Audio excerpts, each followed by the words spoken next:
Sinusulong po ng Department of Health or DOH Ilocos Center for Health Development ang malusog at ligtas na Kapaskuhan sa pamamagitan po ng kampanyang Ligtas Christmas 2025.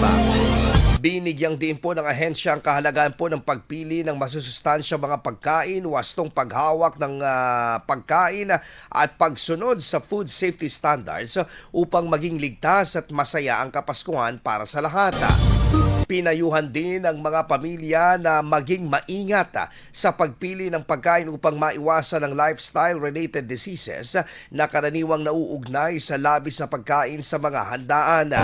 Ayon sa mga health expert, mas magiging makabuluhan at masayang Kapaskuhan kung isinasagawa ang moderation at balanseng pagkain sa bawat selebrasyon. IFM News. IFM News. IFM News.